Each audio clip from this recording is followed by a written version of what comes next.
주부들이 흔히 돌아서면 밥대라고 하는 말을 들었습니다. 방금 식사를 마쳤는데 곧바로 다음 끼니는 무엇을 먹지? 그것을 위해서 어떻게 준비하지? 이런 거 생각한다는 거죠. 삼시세끼 식사 시간이 어김없이 다가오기 때문입니다. 그런 면에서 목사인 저에게는 돌아서면 밥대가 아니라 돌아서면 주일입니다. 주일 예배를 마치는 순간 다음 주일 본문을 읽기 시작하고 설교를 준비해야 합니다. 목사로 사는 저는 언제나 여러분의 선생 노릇을 숙명적으로 해야 하기 때문이지요. 그래서 때로는 배움의 자리에 앉아 있는 여러분이 몹시 부럽기도 합니다. 그런데 저에게도 선생 노릇이 아닌 학생의 자리에서 배움의 즐거움을 누리는 순간이 있습니다. 바로 이 목사님이 찬양 예배나 수요 기도회를 인도할 때, 혹은 말씀 잔치와 같은 시간에 강사로부터 하나님의 말씀을 배울 때입니다. 지난 주일 오후 배움 주일 시간을 이 목사님께 부탁드렸었습니다. 2주에 걸친 수요 기도회 시간에 제가 이 목사님을 통해 배운 것을 여러분과 꼭 나누고 싶었기 때문이죠. 주제는 운동저축, 신앙저축이었는데 어디에 초점이 있겠습니까? 당연히 신앙저축에 초점이 있겠죠. 뇌 관련 질환을 연구하고 치료하는 전문의에 따르면 평소 열심히 일상에서 운동하는 사람에게도 뇌졸중과 같은 장애는 나타난다는 겁니다. 중요한 것은 평소에 꾸준한 운동을 한 사람과 그렇지 않은 사람은 회복의 과정에 큰 차이가 있다는 사실, 그것이 바로 운동저축이 말하는 핵심이었습니다. 그런데 이 목사님은 이것을 고난에 대비하는 신앙저축과 연결하였습니다.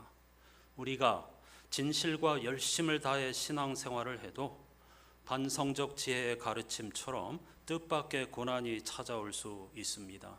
지난 주일에 우리가 집중했던 것처럼 규범적 지혜 혹은 전통적 지혜는 진실한 마음으로 열심히 신앙생활하면 욥처럼 말로 다할 수 없는 복을 받는 겁니다. 명성이 자자하고 물질적으로도 건강으로도 자녀의 문제로도 복을 받고 걱정 근심이 하나도 없게 된다고 분명히 약속합니다. 그런데 반성적 지혜는 반드시 그런 것은 아니다 라는 것을 인정한다고 말씀드렸습니다. 뜻밖의 그런 이들에게도 고난이 찾아올 수가 있습니다. 그런데 일상에서 꾸준히 성경 읽기와 기도, 찬양, 성경 공부 등 영성 훈련을 한 사람의 경우 고난이 찾아왔을 때에 대처하는 태도, 그리고 극복하는 시간, 이런 것들이 전혀 달라진다는 것이죠. 바로 이런 가르침을 여러분과 함께 배우고 실천하고 싶었습니다. 지난 주일 오후 이 목사님이 준비한 모든 것을 다 전한 후에 마지막으로 저에게 할 말이 있느냐고 물었습니다. 담임 목사인 제가 무언가를 덧붙이고 마무리하기를 바랐던 것 같지만 저는 지체하지 않고 없습니다 라고 대답했습니다. 앞으로 나아가지도 않았습니다. 그냥 목사님이 마무리하면 되는 겁니다.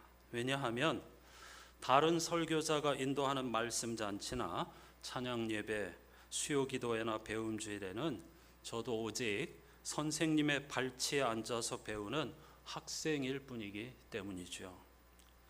중요한 것은 배우고자 하는 갈망이 있느냐, 그것 하나뿐입니다.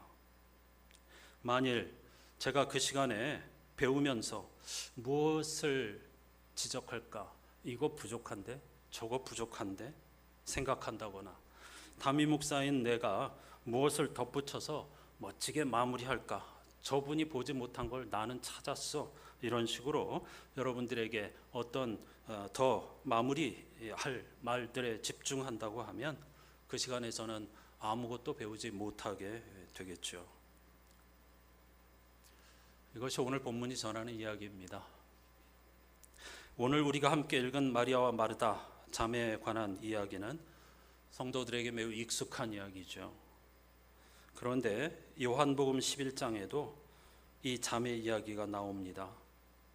아주 위급한 병이 찾아왔는데 죽었다가 다시 살아났다고 하는, 물론 다시 죽지만요, 나사로가 요한복음 11장 본문에서는 마르다와 마리아 자매의 오빠로 등장하죠. 역시 유명한 이야기입니다.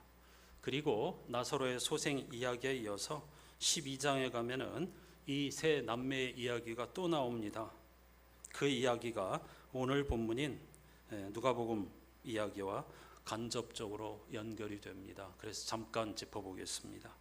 요한복음 12장 베단이라고 하는 마을에서 예수님을 모시고 잔치가 벌어졌습니다. 아마 짐작컨대 나사로가 다시 삶의 기회를 얻은 것에 대한, 또 그 기회를 주신 예수님을 초청하여서 감사를 표하는 그런 잔치였겠지요. 마르다는 그 자리에서도 오늘 본문처럼 손님들의 시중을 열심히 들고 있었습니다. 그런데 마리아에 관한 이야기는 조금 다릅니다.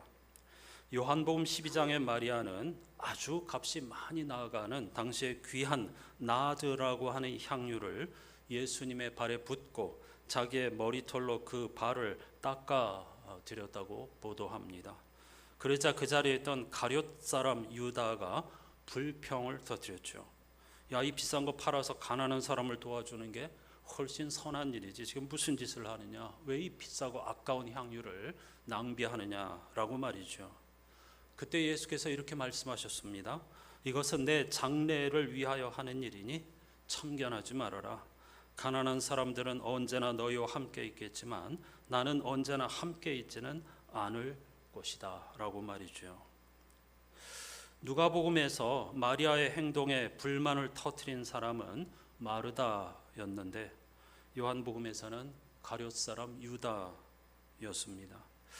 요한복음과 누가복음에서 발견되는 차이들은 복음서 기자마다 당시에 예수 그리스도에 관한 전승을 조금씩 다르게 받아들였다는 증거입니다.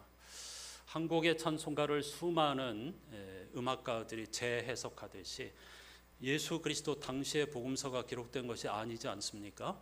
후대 사람들이 구전과 전승을 이어받아 가지고 이 복음서를 기록한 것인데, 공동체 혹은 그 처한 입장과 신앙 고백에 따라서 들었던 이야기를 재해석하고 나름대로 어떤 부분을 더 집중하고 더 강조하느냐의 차이가 이런 복음서의 풍성함을 만들어낸 것입니다.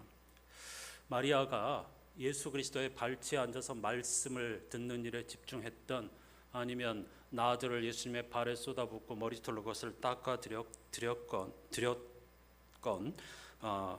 다를 게 하나도 없습니다. 똑같은 이야기를 다르게 표현하고 있는 것입니다. 그 시점에서 가장 중요한 일, 그걸 하나를 마리아는 발견하였고 거기에 집중하였다는 뜻이죠. 이제 다시 누가복음의 이야기에 귀를 기울여 보십시다. 누가복음 기자에 의하면 마리아가 예수 그리스도의 발치에 앉아 있었다, 이렇게 개역개정에 기록하고 있습니다. 발치라고 하는 것은 곁 혹은 아래를 의미합니다. 예수 그리스도의 발 아래 혹은 발 곁에, 그래서 새 번역은 예수 그리스도의 발 곁에 앉아 있었다, 이렇게 번역을 하고 있죠. 그런데 이 예수님 당시에 아무개가 누구의 발 곁에 앉아 있었다는 표현은 그 사람의 제자가 되었다는 뜻입니다. 문제는 그 당시에 제자의 자리는 오직 남성들에게만 허락되었다는 것이죠.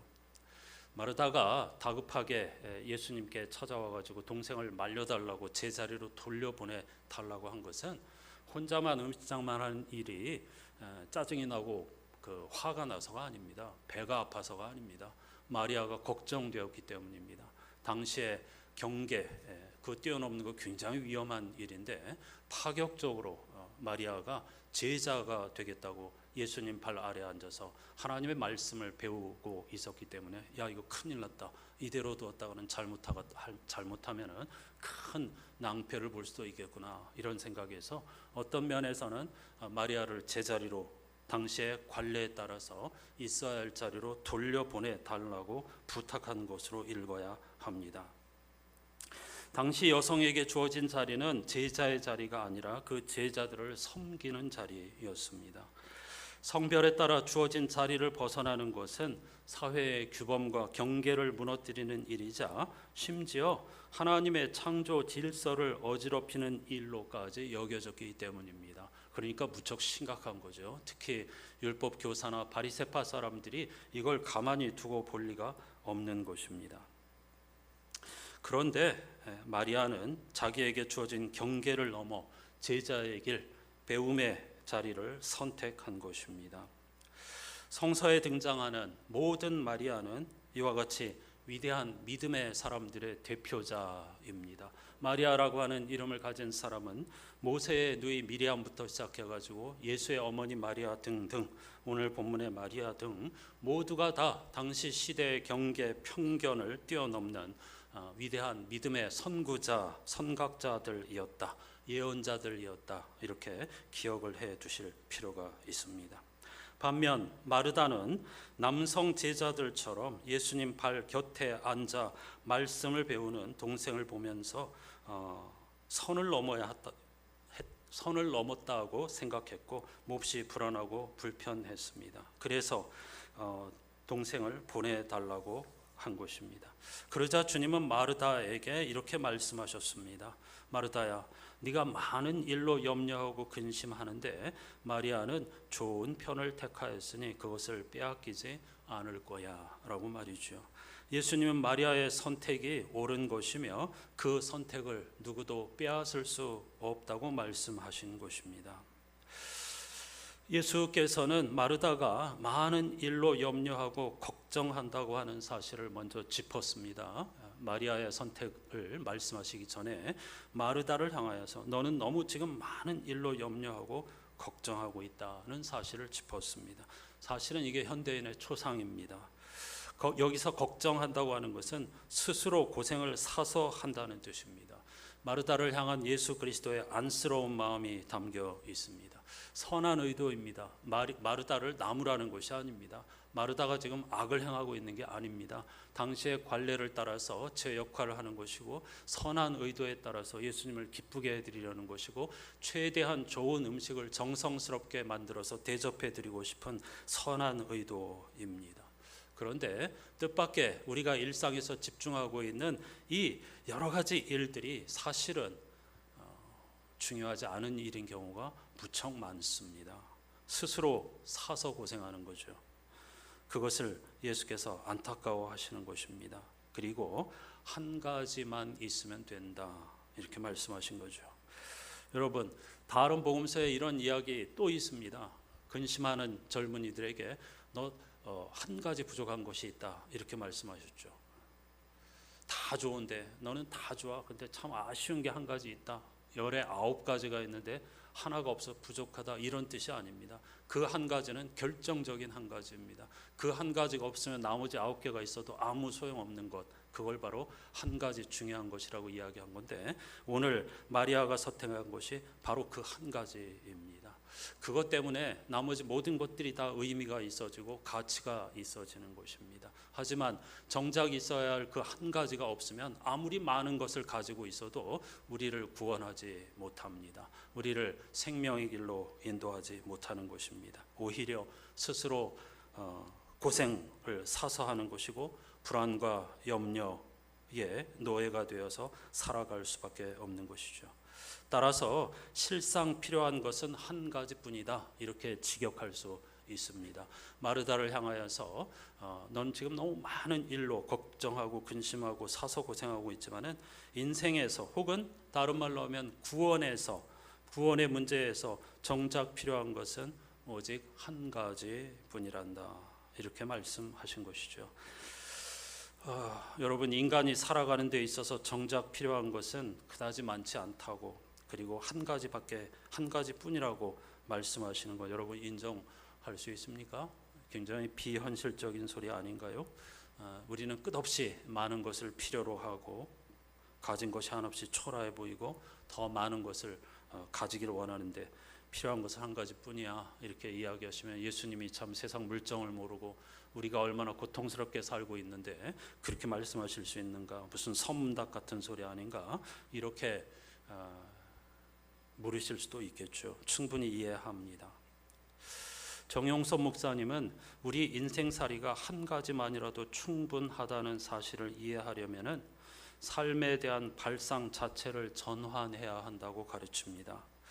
이것을 가장 일반적인 개념으로 설명하면 소유지향적인 삶으로부터 존재지향적인 삶으로의 돌이킴입니다. 이거 방향을 돌이키는 게 뭐라고 했죠? 회개. 성서가 말하는 회개.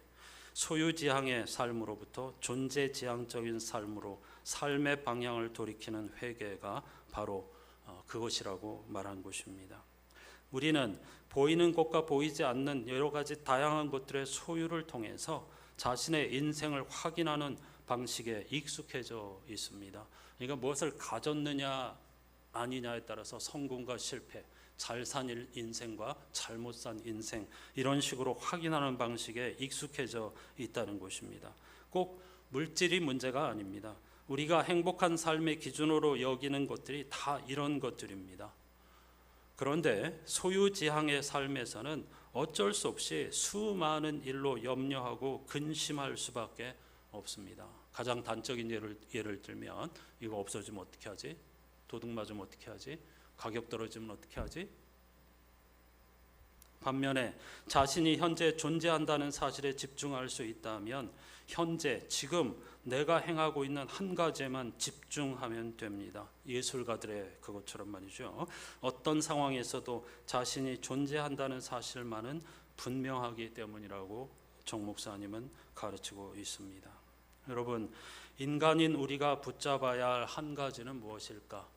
예수께서 마리아에게 말씀하신 정말 필요한 것 한 가지, 그걸 너는 붙잡았고 그 어떤 사람도 그 어떤 세력도 그 한 가지를 빼앗지 못할 거라고 했는데, 정말 중요한 것 한 가지는 누구도 빼앗을 수 없다는 말씀이겠죠. 몇 가지만 생각해 보겠습니다.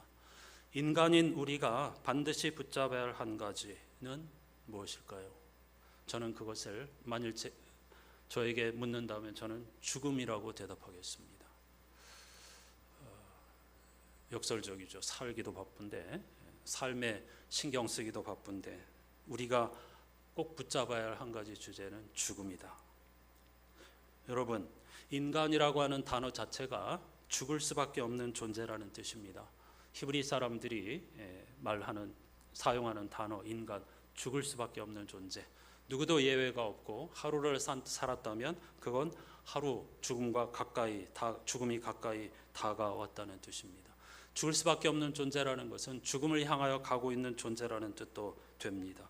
따라서 인생은 죽음을 제외하고는 생각할 수 없고 논할 수가 없습니다. 죽음은 신비입니다. 성서에서는 죽음을 개인의 종말이고 창조의 완성이라고 가르치고 있습니다. 저는 하나님께서 죽음이라고 하는 신비한 도구를 통해서 우리를 구원해 주실 줄로 믿습니다. 만일 죽음이 사람들이 생각하는 것처럼 절망 그 자체이고 끝이고 악이고 허무라고 하면 선하신 하나님께서 왜 죽음이라고 하는 이 도구를 통하여서 우리를 구원하시겠습니까? 그러실 리가 없죠. 악하고 불편한 것이라고 하면, 우리에게 해로운 것이라고 하면 하나님이 죽음이라고 하는 것을 창조하지 않으셨을 것입니다. 우리는 지금 경험하지 못해서 두렵고 떨리기도 하고 또 잘 모를 수밖에 없지만, 그러나 이 죽음이라고 하는 것을 우리가 경험하는 그 순간 참으로 신비한 방법으로 하나님께서 우리를 구원하시는구나, 우리의 삶을 완성해 주시는구나 하고 깨닫게 되리라고 저는 믿습니다.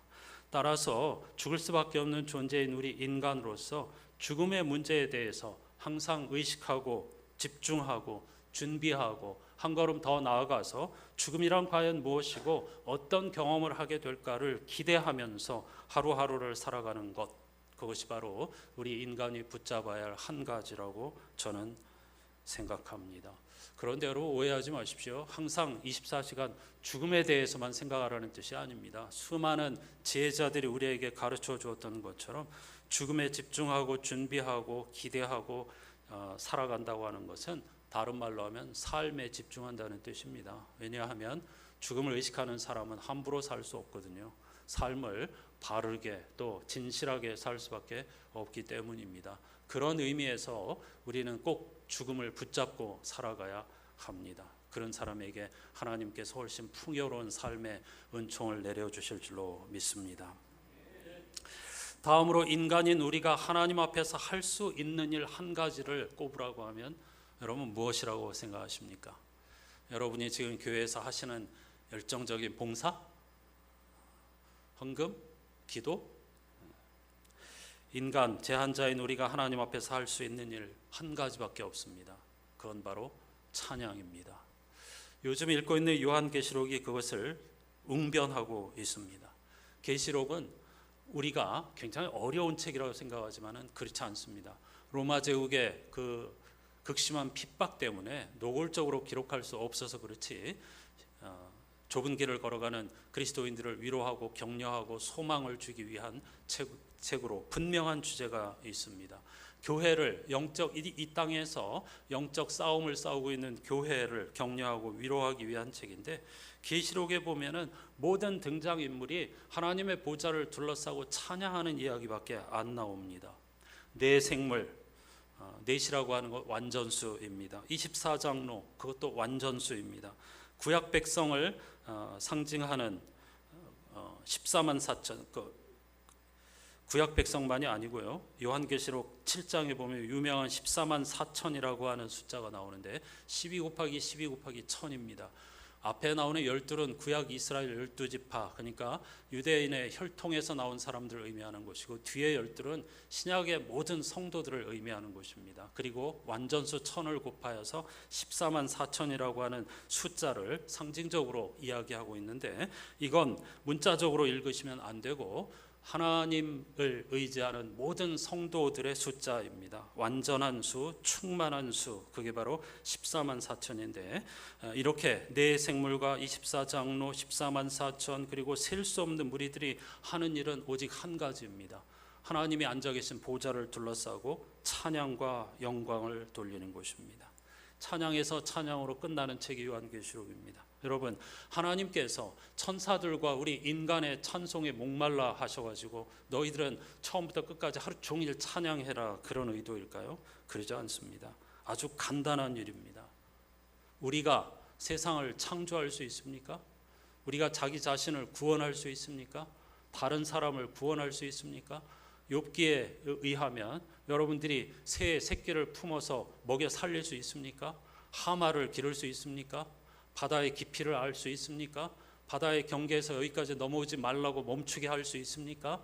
인간이 할 수 있는 일이 아무것도 없습니다. 창조주 하나님 앞에서 우리 인간이 할 수 있는 일은 찬양 하나밖에 없습니다. 마르다처럼 우리가 하나님을 위해서 무엇을 해드릴 수 있다고 생각하는 것은 미안하지만 착각입니다. 우리가 할 수 있는 일은 마리아처럼 주님의 팔 아래 앉아서 주님의, 우리 인간의 지혜를 뛰어넘는 은총을 베풀어 주시는 주님의 높고 위대하심을 찬양하고 그분을 자랑하는 것, 그것 한 가지밖에 없습니다. 성서 일과표를 잠시 읽어보시겠습니다. 골로새서 제2독서입니다. 후반 부분만 읽죠. 21절에서 23절까지 말씀을 함께 읽겠습니다. 전에 여러분은 악한 일로 하나님을 멀리 떠나 있었고 마음으로 하나님과 원수가 되어 있었습니다. 그러나 지금은 하나님께서 그리스도의 죽으심을 통하여 그분의 육신의 몸으로 여러분과 화해하셔서 여러분을 거룩하고 흠이 없고 책망할 것이 없는 사람으로 자기 앞에 내세우셨습니다. 그러므로 여러분은 믿음의 튼튼히 털을 잡아 굳건히 서 있어야 하며 여러분이 들은 복음의 소망에서 떠나지 말아야 합니다. 이 복음은 하늘 아래에 있는 모든 피조물에게 전파되었으며 나 바울은 이 복음의 일꾼이 되었습니다. 아멘. 무슨 말입니까? 이 구절은 대조적 표현입니다. 전에는, 이제는 이렇게 되어 있죠. 전에는 마르다처럼 경쟁과 자랑의 근심과 걱정의 노예였지만 지금은 마리아처럼 감사와 찬양의 자녀가 되었다는 것입니다. 전에는 자기 자랑에 집중하였다고 하면 지금은 하나님의 은혜와 예수 그리스도의 복음 자랑을 하는 사람으로 변화되었다는 것입니다. 이 믿음에 튼튼히 털을 잡아 굳건히 서서 복음의 소망을 붙잡고 살아가는 저와 여러분이 되어야 하겠죠. 한 가지만 더 생각해 보겠습니다. 그럼 인류의 구원에 필요한 것 한 가지는 무엇일까? 마르다처럼 지금까지 인류는 아주 복잡한 그리고 다양한 방법으로 구원을 스스로 추구해 왔습니다. 그러나 그것은 엄밀히 말하면 도토리 키재기에 불과합니다. 그것으로는 인간을 구원할 수 없습니다. 정작 필요한 것 한 가지는 바로 하나님의 은혜입니다. 마찬가지로 요한계시록에 보면 그 한국교회에서 말도 많고 탈도 많은 14만 4천이라고 하는 숫자, 제가 조금 전에 완전수라고 했는데요. 이것은 사도 요한이 구약성서 민수기에 모세가 전쟁에 나갈 만한 인구조사를 한 것을 신앙적으로 재해석한 것입니다. 민수기의 12지파에 전쟁에 나갈 장정의 수는 당연히 지파마다 크고 작은 차이가 있었습니다.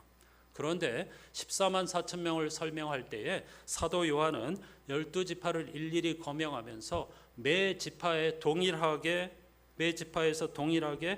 12,000명씩이었다. 이렇게 분명히 못 받고 있습니다. 무슨 말입니까? 하나님 앞에서 우리의 크고 작음, 그건 아무 의미가 없다는 뜻입니다. 큰 교회 자랑 아무 의미가 없습니다. 많은 물질, 권력, 우리의 구원에 있어서 단 1도 보탬이 되지 않습니다. 그런 것들이 다 무익하다는 뜻이 아닙니다. 우리가 은혜, 생명 완성을 위해서 붙잡아야 할 것은 오직 하나님의 은혜 한 가지밖에 없다는 사실을 말합니다. 사도 바울이 뭐라고 했습니까? 여러분은 믿음을 통하여 은혜로 구원을 얻었습니다. 이것은 여러분에게서 난 것이 아니고 하나님의 선물입니다. 은혜는 곧 선물로 해석하면 됩니다. 그러므로 아무도 자랑할 수 없습니다. 우리는 하나님의 작품입니다. 선한 일을 하게 하시려고 하나님께서 그리스도 예수 안에서 우리를 만드셨습니다. 하나님께서 이렇게 미리 준비하신 것은 우리가 선한 일을 하며 살아가게 하시려는 것입니다. 라고 말이죠. 왜 은혜로 구원해 주셨다고요? 자랑하지 못하게 하려고. 그걸로 되는 게 아니기 때문에 우리가 붙잡아야 할 것 한 가지, 하나님의 은혜인 줄로 믿습니다. 한동일 전 신부님의 가르침 주보의 책의집을 통해서 여러분 읽어보시기를 바랍니다. 배움은 열린 질문에서 시작합니다. 마지막으로 제1독서 말씀을 2절을 읽어보겠습니다. 아모스 8장 유명한 말씀입니다. 11절과 12절 말씀을 같이 읽어보죠. 그날이 온다. 나 주 하나님이 하는 말이다. 내가 이 땅에 기근을 보내겠다. 사람들이 배고파 하겠지만 그것은 밥이 없어서 겪는 배고픔이 아니다. 사람들이 목말라 하겠지만 그것은 물이 없어서 겪는 목마름이 아니다. 주의 말씀을 듣지 못하여서 사람들이 굶주리고 목말라 할 것이다. 그때에는 사람들이 주의 말씀을 찾으려고 이 바다에서 저 바다로 헤매고 북쪽에서 동쪽으로 떠돌아다녀도 그 말씀을 찾지 못할 것이다. 아멘. 무슨 말입니까? 하나님 말씀이 없다는 뜻이 아닙니다. 배우고자 하는 의지가 없다는 뜻입니다. 들으려고 하는 마음이 없다는 뜻입니다. 마르다처럼 분주하고 염려스러운 수많은 일에 매몰되어 살겠지만 그것으로 결코 어떤 영적 갈증도 해결하지 못하게 될 것이라는 말씀입니다. 인간인 우리에게 정작 필요한 것 한 가지, 결정적 한 가지, 그게 무엇일까를 늘 고민하면서 삶의 방향을 돌이켜야 할 줄로 믿습니다. 찬송가 80장은 예수 그리스도를 주제로 하는 찬송입니다. 찬송 한 곡을 부를 때에도 매 가사가 무엇을 궁금해하고 있는지, 무엇을 묻고 있는지 이것을 깊이 생각하면서 찬송해야 합니다. 4절까지 있는 이 가사의 의미를 깊이 생각하면서 함께 찬양하십시다.